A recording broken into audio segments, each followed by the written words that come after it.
Good morning students. Last class में अपने n+l rule discuss किया था।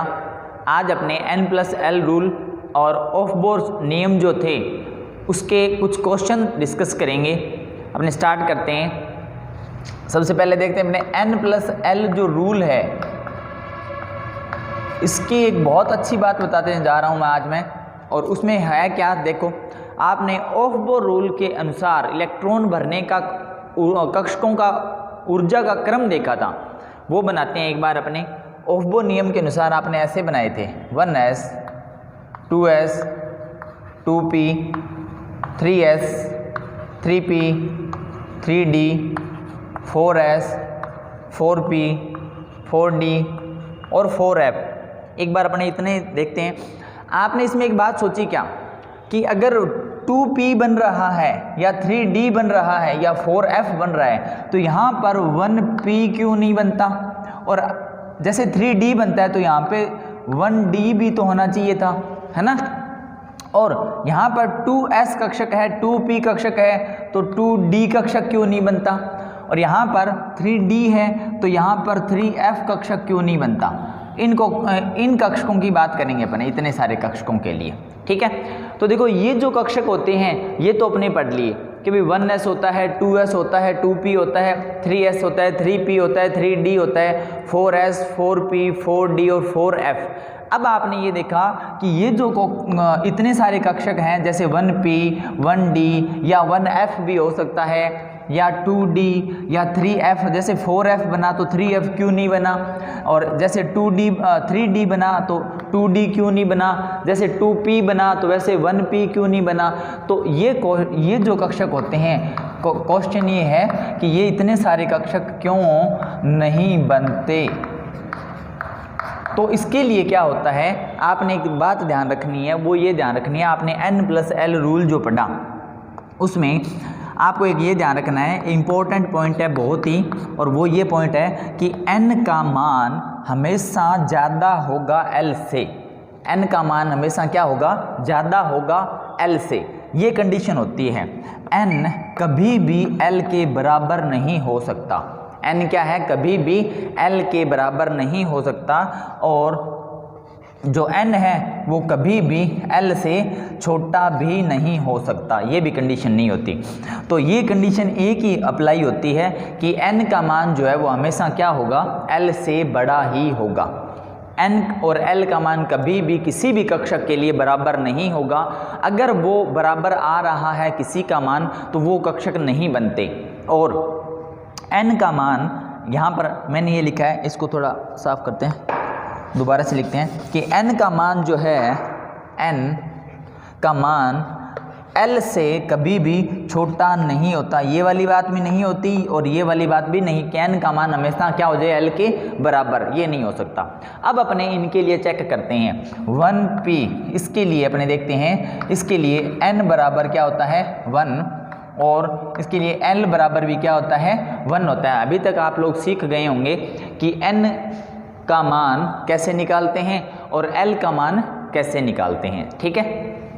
तो और उसके बाद एक बार सभी के लिए अपने n और l के मान निकालते हैं, फिर देखेंगे क्या होता है यहाँ पर। उसके बाद 1d के लिए देखते हैं, 1d के लिए क्या होता है, n बराबर क्या होता है 1, और l बराबर क्या होता है, जब d होता है तो l बराबर क्या हो जाएगा 2 हो जाता है, ठीक है। और उसके बाद अपने देखते हैं 2d, क्या देखते हैं 2d, तो n बराबर क्या हो जाएगा 2, और l बराबर भी क्या हो जाएगा 2।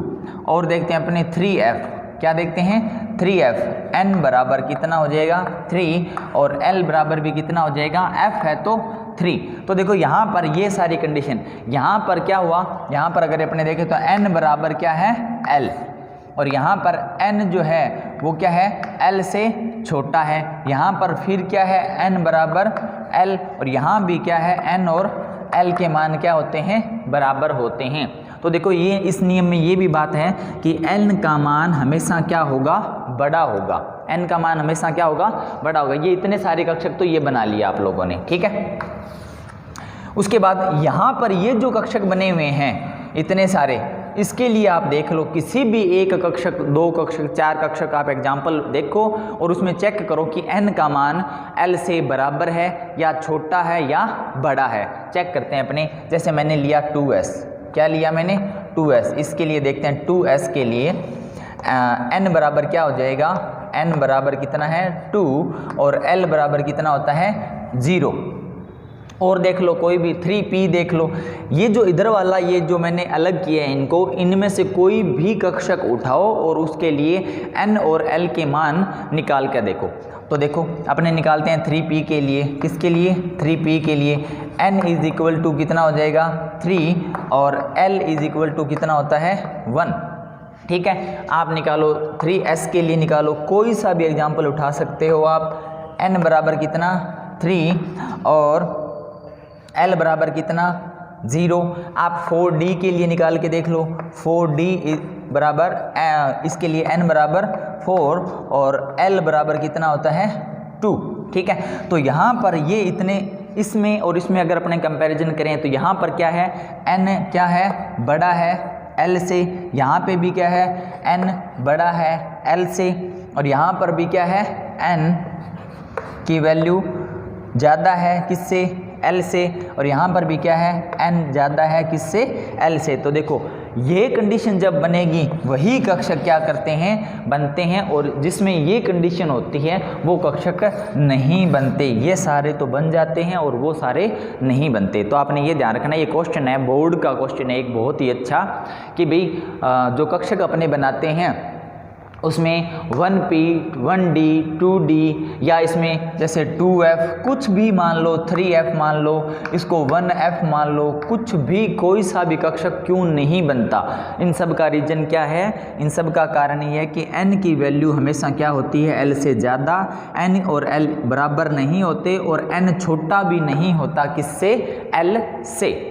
ये इतने सारे इसके अपनों ने नियम पढ़ लिए और ये जो टॉपिक है ये बहुत ही अच्छा टॉपिक है। अब अपने क्या करते हैं, इसके कुछ क्वेश्चन देखते हैं। अब अपने क्वांटम संख्या और जो ऑफबो रूल्स थे उसके आधार पे यहाँ पर बोर्ड पर आपको कुछ क्वेश्चन लिखे हुए दिख रहे हैं, इनको सॉल्व करते हैं। देखो सबसे फर्स्ट क्वेश्चन क्या है, फर्स्ट है निम्न में से कौन सा कक्षक संभव नहीं है। 1p 2s 2p और 3f सभी लिख लो, 1p 2s 2p और 3f। अब आपने से ये पूछा जाए कि कौन सा कक्षक संभव नहीं है, इसके लिए अपने क्या करेंगे, आपको ये पता होना चाहिए कि भाई इसमें अपने n और l के मान निकालने हैं। अगर आपसे ये पूछा जाए कि ये कौन से कक्षक बनते हैं या नहीं बनते, तो अपने क्या कर सकते हैं, इसके लिए n और l के मान निकालते हैं। तो देखो इसके लिए ये जो है, इसके लिए n बराबर कितना होता है 1 और l बराबर भी कितना होता है 1। उसके बाद में इसको देखते हैं अपने n बराबर 2 और l बराबर 0। ये जो संख्याएं होती है स्टार्टिंग में जो संख्याएं लगी होती है ये n के मान होते हैं। और इसके लिए अगर अपने देखते हैं n बराबर 2 और l बराबर 1 और इसके लिए n बराबर 3 और l बराबर भी 3। तो थोड़ी देर पहले मैंने आपको बताया था कि n और l के मान कभी भी बराबर नहीं होंगे और n जो है वो कभी भी l से छोटा नहीं होगा। इसमें एक ही कंडीशन बनती है और वो आपने ये देखनी है कि n का मान जो है वो हमेशा l से क्या होगा, ज़्यादा होता है। तो जिसमें n का मान ज़्यादा है और l का मान कम है वही कक्षक बनते हैं, बाकी के कक्षक नहीं बनते। तो इसमें देखो n और l क्या है बराबर, तो ये कक्षक नहीं बनता। इसमें क्या है n बड़ा है और l छोटा है तो ये कक्षक बन जाता है। इसमें n बड़ा है और l छोटा तो ये भी बन जाता है। और इसमें n और l क्या होते हैं, बराबर होते हैं, तो वो कक्षक नहीं बनते। तो इसके लिए आपको क्या करना है कि आपको n और l के मान पता होने चाहिए कि n का मान कैसे निकालते हैं और l का मान कैसे निकालते हैं। ये हो गया फर्स्ट क्वेश्चन। उसके बाद में सेकंड क्वेश्चन देखते हैं।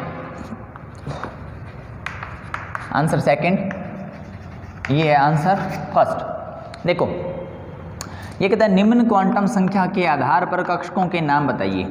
अब यहाँ पर आपको क्या है, कक्षकों के नाम लिखने हैं, यही बता सकते हैं अपने।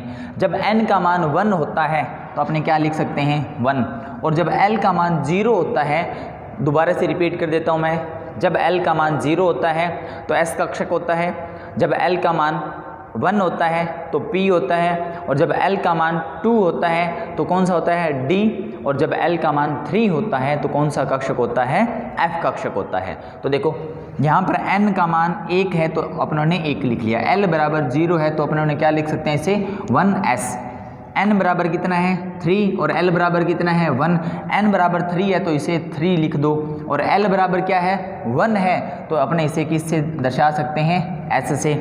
n बराबर 4 है और L बराबर क्या है 2, तो अपने n बराबर 4 है तो 4, और जब L का मान 2 होता है तो 0 होता है, सॉरी L बराबर 1 है तो P होगा, जब L का मान 0 है तो S, L का मान 1 है तो P, L का मान 2 है तो क्या हो जाएगा D, और यहाँ पर ये वैल्यू किसकी है 4, और जब L का मान 3 होता है तो कौन सा कक्षक बनता है F कक्षक बनता है। ये ऐसे छोटे छोटे आपको क्वेश्चन आने चाहिए। इसमें क्या होगा कि आपको क्वांटम संख्याओं का मान देकर कक्षकों के बारे में पूछा जा सकता है, और किसी भी कक्षक को देकर उसमें चारों क्वांटम संख्याओं के मान पूछे जा सकते हैं। ठीक है, उसके बाद देखते हैं अपने नेक्स्ट क्वेश्चन कि ये कहता है कि जब n बराबर 3 हो और L बराबर 0 वाले कक्षक में इलेक्ट्रॉन की संख्या बताओ, सिर्फ इसी कक्षक में इलेक्ट्रॉन की संख्या बतानी है। तो इसके लिए अपने क्या करेंगे, पहले कक्षक बनाएंगे कि कक्षक कौन सा है। तो देखो n बराबर 3 है और L बराबर क्या है 0। इस क्वेश्चन को सोल्व कर रहे हैं अपने यहाँ पर, तो कौन सा कक्षक हो गया 3, L बराबर 0 होता है तो S, 3s जो होता है उसमें अधिकतम कितने इलेक्ट्रॉन आ सकते हैं 2 इलेक्ट्रॉन आ सकते हैं। कितने इलेक्ट्रॉन आ सकते हैं 2, और इसके लिए अगर अपने मान निकालें किसका लास्ट क्वांटम संख्या चक्रण क्वांटम संख्या का, तो चक्रण क्वांटम संख्या कौन सी होती है कि जिसका मान होता है +1/2। अगर किसी एक ही उपकोष या कक्षक में 2 इलेक्ट्रॉन आते हैं तो एक इलेक्ट्रॉन के लिए मान होता है +1/2 और दूसरे इलेक्ट्रॉन के लिए मान होता है -1/2। तो इसके लिए टोटल जो इलेक्ट्रॉन की संख्या होगी वो क्या होगी, इलेक्ट्रॉन की संख्या होगी 2। तो ये ऐसे क्वेश्चन आपको ध्यान रखने हैं। उसके बाद ये जो क्वेश्चन है वो भी इसी टाइप का, इसी तरीके से होगा। निम्न तत्वों में अयुग्मित इलेक्ट्रॉनों की संख्या बताइए। यहाँ पर कई सारे तत्व दिए गए हैं अपने को, इसमें अयुग्मित इलेक्ट्रॉन की संख्या बतानी है। अयुग्मित इलेक्ट्रॉन जो अंतिम कोष में जो इलेक्ट्रॉन भरे जाते हैं, जो सबसे लास्ट कोष में इलेक्ट्रॉन भरे जाते हैं, सबसे बाहरी कोष में जो इलेक्ट्रॉन भरे जाते हैं वो अयुग्मित इलेक्ट्रॉन हो सकते हैं। कैसे चेक करते हैं अपने, सबसे पहले फास्फोरस। फास्फोरस जो होता है वो 15 नंबर एलिमेंट होता है, एटॉमिक नंबर कितना होता है उसका 15। तो इसको करने के लिए अपने को क्या आना चाहिए, इसका इलेक्ट्रॉनिक विन्यास आना चाहिए। अब इलेक्ट्रॉनिक विन्यास आप लोगों ने किया हुआ है, तो देखो कैसे बनेंगे। 15 इलेक्ट्रॉन भरने हैं, 1s2 2s2 2p6, 10 इलेक्ट्रॉन भर दिए अपनों ने। उसके बाद में कितने इलेक्ट्रॉन 3s2 और 3p3। अब देखो ये जो s कक्षक है पूरा भरा हुआ है, 2s भी पूरा भरा हुआ है, 2p भी क्या है पूरा भरा हुआ है, और 3s भी क्या हुआ है पूरा भरा हुआ है, 3p खाली है। तो इसको आप कक्षक आरेख बनाकर देख सकते हो। 3p में कितने भरने हैं 3 इलेक्ट्रॉन भरने हैं। तो 3 इलेक्ट्रॉन कैसे बनेंगे, इसमें 1 2 और 3। तो इसके लिए अयुग्मित इलेक्ट्रॉन की संख्या कितनी होगी 3 इलेक्ट्रॉन। अयुग्मित इलेक्ट्रॉन कितने यहाँ पर 3 इलेक्ट्रॉन। तो इसको अपने ऐसे सोल्व कर सकते हैं। आगे दूसरा SI होता है 14 नंबर एलिमेंट। परमाणु क्रमांक इसका कितना होता है 14 होता है। इसका इलेक्ट्रॉनिक विन्यास बनाओ, 1s2 2s2 2p6 3s2 और 3p कितना हो जाएगा 2। 14 इलेक्ट्रॉन हो गए, क्या काउंट कर लो, 2 2 4 और 6 10 और 2 12 और 2 कितने हो गए 14। सबसे लास्ट कोष वाले इलेक्ट्रॉन अपनों ने चेक करेंगे अगर अपने, तो इसमें अयुग्मित इलेक्ट्रॉन देखो कितने भरने हैं 2, तो सिर्फ 2 ही इलेक्ट्रॉन होंगे इसमें। तो अयुग्मित इलेक्ट्रॉनों की संख्या कितनी होती है 2 इलेक्ट्रॉन। ठीक है, और उसके बाद क्रोमियम, बहुत ही अच्छा इंपॉर्टेंट एग्जाम्पल है आपके लिए। क्रोमियम परमाणु क्रमांक पता होना चाहिए 24, और ये एक अपवाद था, मैंने आपको बताया था जब अपने इलेक्ट्रॉनिक विन्यास किया था, तो ये उस टाइम मैंने बताया था ये एक क्या होता है अपवाद होता है। तो इसको अपने कैसे करेंगे, इसका इलेक्ट्रॉनिक विन्यास कैसे बनाएंगे, 1s2 2s2 2p6 3s2 3p6, 4s2, 3d4 ऐसे इलेक्ट्रॉनिक विन्यास होना चाहिए। ऑफ बोर नियम ये कहता है कि इसका इलेक्ट्रॉनिक विन्यास ऐसे होना चाहिए, परंतु ऐसे नहीं होता। और इसमें से क्या होता है, ये एक इलेक्ट्रॉन इधर मूव कर जाता है, यहाँ पे 1 रहेगा और यहाँ पे कितने रहते हैं 5। ये बात अपने फिर से कर रहे हैं, क्यों रहते हैं, क्योंकि यही तो अर्धपूरित कक्षक हो गया, ये भी अर्धपूरित कक्षक हो गया, आधा भरा हुआ कक्षक। और जो अर्धपूरित और पूर्ण पूरित कक्षक होते हैं उनका स्थायित्व तो बहुत अधिक होता है। तो अब देखो यहाँ पर, अब ये भी पूरा भरा हुआ नहीं है और ये भी पूरा भरा हुआ नहीं है, तो अपने अयुग्मित इलेक्ट्रॉनों की संख्या कैसे काउंट करेंगे। 4s को ऐसे बनाया मैंने 1 इलेक्ट्रॉन, उसके बाद में मैंने 3d बनाना है 1 2 3 4 5। कितने इलेक्ट्रॉन भरने हैं 5, 1 2 3 4 5। तो टोटल इलेक्ट्रॉन देखो, अब इसमें भी एक ही है, एक है मतलब अयुग्मित है। युग्मन कब होता, जब इसमें 2 हो जाते हैं। किसी भी कक्षक में उपकोष में 2 इलेक्ट्रॉन आ जाएंगे तो उसका युग्मन होता है, मतलब उसको बोलते हैं युग्मित इलेक्ट्रॉन। और जिसमें एक एक इलेक्ट्रॉन होता है उसको बोलते हैं अयुग्मित इलेक्ट्रॉन। तो देखो यहाँ पर 1 2 3 4 5 और 6, तो इसमें ये जो है क्रोमियम, इसके लिए 6 इलेक्ट्रॉन होते हैं और वो क्या होते हैं अयुग्मित इलेक्ट्रॉन होते हैं। और एग्जांपल देखो, आगे देखते हैं Fe 26 नंबर एलिमेंट होता है। तो अभी आपको ये आइडिया हो गया होगा, ये क्वेश्चन जब अपने कर रहे हैं, इस क्वेश्चन को करने के लिए अपने को इलेक्ट्रॉनिक विन्यास आना चाहिए। इलेक्ट्रॉनिक विन्यास अपने कब आएगा, कि जब अपने को तत्वों का प्रतीक पता हो और क्या पता हो अपने को, परमाणु क्रमांक पता हो। क्योंकि किसी भी कक्षक का जितना परमाणु क्रमांक होता है उसमें उतने ही इलेक्ट्रॉन उपस्थित होते हैं। तो परमाणु क्रमांक से अपने क्या निकालेंगे, इलेक्ट्रॉन। और इलेक्ट्रॉन कहाँ पे भरेंगे, इलेक्ट्रॉन भरेंगे अपने उस इलेक्ट्रॉनिक विन्यास में इलेक्ट्रॉन भरेंगे, अपने इलेक्ट्रॉनिक विन्यास बनाएंगे इलेक्ट्रॉनों से। फिर अपने को पता चलेगा कि इलेक्ट्रॉन युग्मित है या अयुग्मित है। अगर अयुग्मित है तो उनकी संख्या कितनी होती है। 26 नंबर भर दो, 1s2, 2s2, 2p6, 3s2, 3p6, 4s2, 3d6, 26 electron हो गए। तो देखो अब क्या है यहाँ पर, ये तो पूरा भर गया, जो भर गया उसकी बात नहीं करेंगे, उसमें तो पूर्ण पूरित कक्षक हो गया वो। तो इसमें D6 बनाना है, D6 बनाना है तो बना दो, 1 2 3 4 5। D में 6 इलेक्ट्रॉन भरने हैं। भरने का सिस्टम कैसे रहता है, भरने का तरीका क्या है कि पहले सभी जो कक्षक हैं उसमें अपने क्या भरेंगे, एक एक इलेक्ट्रॉन भरेंगे, फिर युग्मन स्टार्ट होगा 1 2 3 4 5 एंड 6। अब ये 1 2 3 और जो 4 इलेक्ट्रॉन हैं वो क्या है, अयुग्मित इलेक्ट्रॉन होते हैं। उसके बाद लास्ट देखते हैं अपने एग्जाम्पल, और वो क्या है, जिंक। तो जिंक में अयुग्मित इलेक्ट्रॉन की संख्या पता करने के लिए अपने को जिंक का परमाणु क्रमांक पता होना चाहिए। जिंक 30 नंबर परमाणु क्रमांक होता है। इलेक्ट्रॉन भर दो, 1s2, 2s2, 2p6, 3s2, 3p6, 4s2, 3d10।